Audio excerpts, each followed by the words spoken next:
एक बार एक भूखड़ चुड़ैल नदी के किनारे बैठी रो रही थी।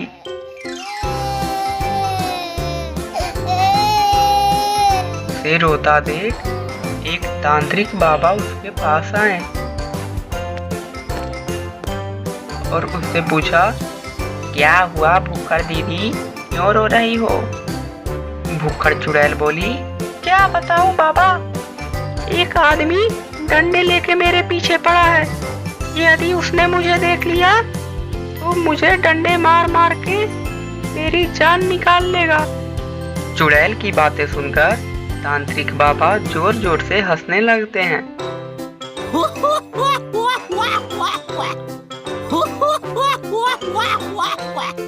और चुड़ैल से कहते हैं, ये कैसे हो सकता है? तू चुड़ैल है और चुड़ैल को देखकर इंसान डरते हैं। इंसान से चुड़ैल नहीं डरते। तुझे देखकर तो भूत भी डर जाते हैं और तू इंसान से कैसे डर गई?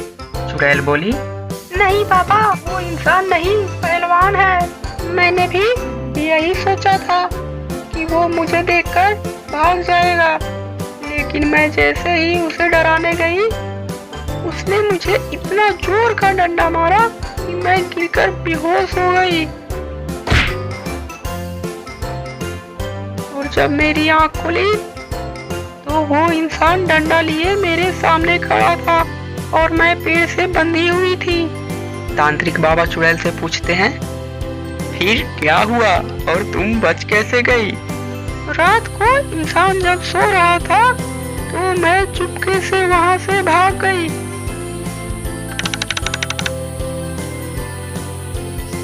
लेकिन सुबह होते ही वो इंसान मुझे फिर से ढूंढने लगा। चुड़ैल बोली, अब आप ही बताओ बाबा, मैं क्या करूं? तांत्रिक बाबा बोले, लेकिन वो इंसान तुझे क्यों ढूंढ रहा है? चुड़ैल तांत्रिक बाबा को बताती है कि क्यों इंसान उसके पीछे पड़ा है।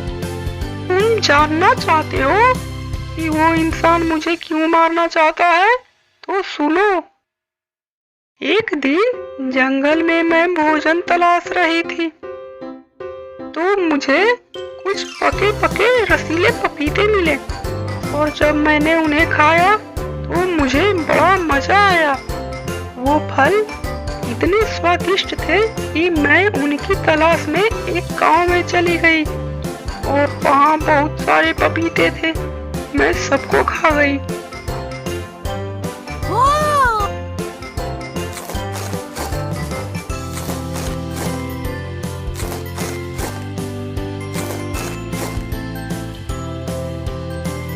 लेकिन मैं जैसे ही पपीते खाकर गांव से जाने लगी तो मुझे एक इंसान मिला। उसने मुझसे पूछा, अरे ओ भूखड़ चुड़ैल, कहाँ से आ रही हो और इतनी खुश क्यों हो?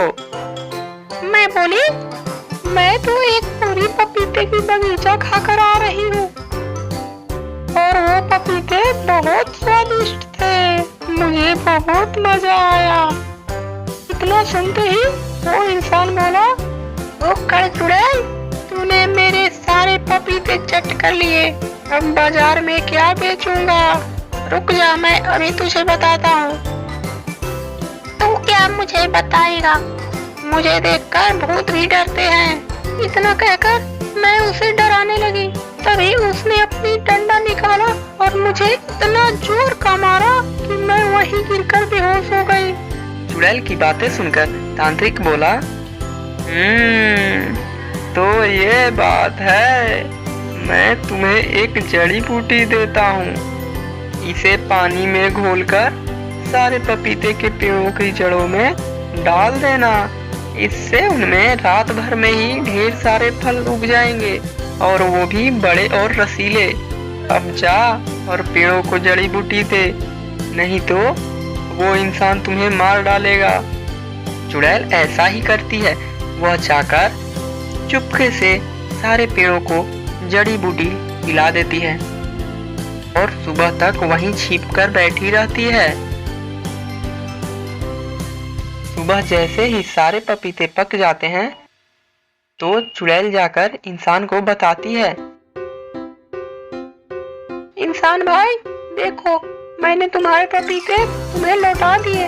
अब मुझे छोड़ दो, मैं आगे से कभी इस गांव में नहीं आऊंगी। इंसान जब अपनी खेतों में देखता है तो वह बहुत खुश होता है। अरे वाह भुक्खड़ चुड़ैल, तुमने तो सच में मेरे पपीते वापस कर दिए। अब जा, मैं तुम्हें नहीं मारूंगा। भुक्खड़ चुड़ैल जल्दी से भाग जाती है और फिर कभी उस गांव में नहीं आती।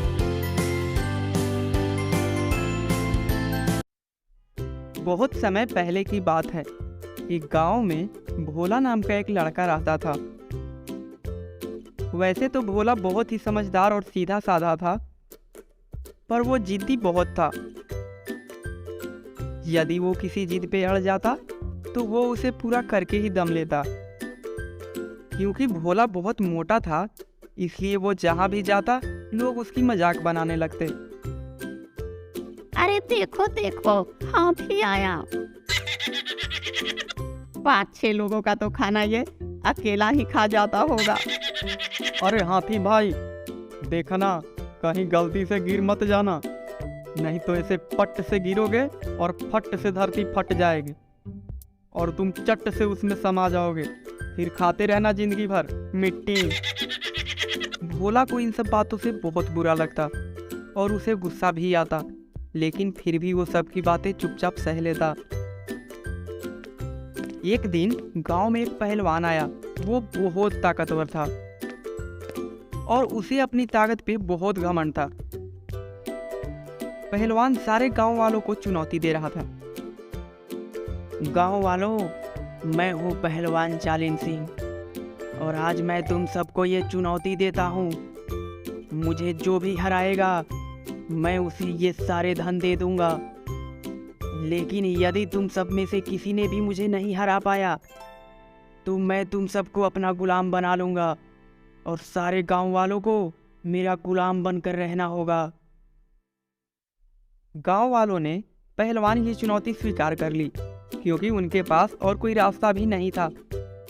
और जब पहलवानी शुरू हुई तो सारे गांव वाले एक एक करके हार गए और अंत में गांव का मुखिया भी हार गया। गांव वाले बहुत ही चिंता में पड़ गए। सब लोग सोचने लगे कि अब क्या होगा। पहलवान ने तो सारे गांव वालों को हरा दिया।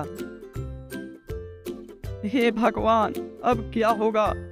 पहलवान जालिम सिंह ने तो सबको हरा दिया। अब हमें इससे कौन बचाएगा? अरे मुखिया चाचा, कुछ तो करो, नहीं तो ये जालिम पहलवान सबको बहुत सताएगा, गांव वालों का जीना मुश्किल कर देगा। अब तो एक ही उपाय बचा है। कोई जाओ और जाकर भोला को बुला लाओ। केवल भोला ही हमें इस जालिम पहलवान से बचा सकता है। सारे गांव वाले भोला के पास जाते हैं और भोला से माफी मांगते हैं। भोला, हमें माफ कर देना। हम सब ने तुम्हें बहुत परेशान किया और हाथी हाथी कहकर चिढ़ाया। अब इस गांव को तुम्हारी जरूरत है। केवल तुम ही हमें उस जालिम पहलवान से बचा सकते हो। हमारी मदद करो, उस जालिम पहलवान को हराओ और हमें उसके गुलाम बनने से बचाओ। गांव वालों की बातें सुनकर भोला पहलवान से लड़ने के लिए मान गया।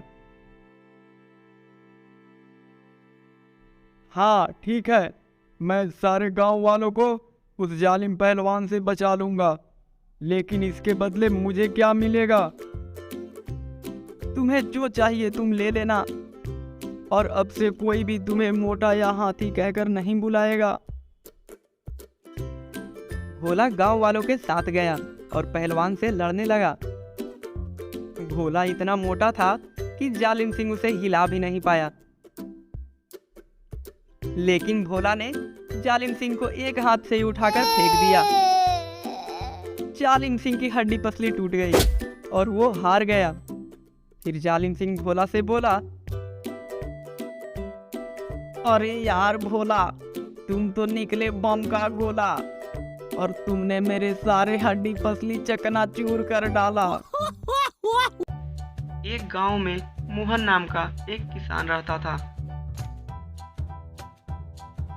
वह खेत में काम करके अपना गुजारा करता था। एक दिन मोहन अपने खेत के लिए बीज लेने दुकान गया। वहां उसकी नजर दो सुंदर घड़ों पर पड़ी। दोनों घड़े देखने में काफी सुंदर लग रहे थे। मोहन ने सोचा, मैं इन घड़ों को खरीद लेता हूँ। मेरे पास घड़े होंगे तो मैं नदी से ज्यादा पानी ला सकूंगा। और ये घड़े कितने सुंदर हैं। यह सोचकर मोहन ने दोनों घड़ों को अपने साथ घर ले आया। अगले दिन मोहन ने दोनों घड़ों को अपने सर पे उठाया और नदी की ओर पानी लेने चला गया। मोहन ने दोनों घड़ों में पानी भरा और घर आ गया। घर आकर मोहन ने देखा कि एक घड़े में पूरा पानी भरा हुआ था, लेकिन दूसरे घड़े में आधा पानी था। यह देखकर मोहन समझ गया कि एक घड़ा टूटा हुआ है। मोहन ने दोनों घड़ों के पानी को एक बड़े से बर्तन में डाला और दोनों घड़ों को वहीं रख दिया। मोहन अगले दिन भी दोनों घड़ों को अपने सर पे उठाया और नदी की ओर पानी लेने चला गया। नदी से पानी लाकर मोहन ने दोनों घड़ों के पानी को एक बड़े से बर्तन में डाला और दोनों घड़ों को वहीं रख दिया। मोहन के जाने के बाद टूटा घड़ा दूसरे घड़े से बोला, मैं किसी काम का नहीं हूँ।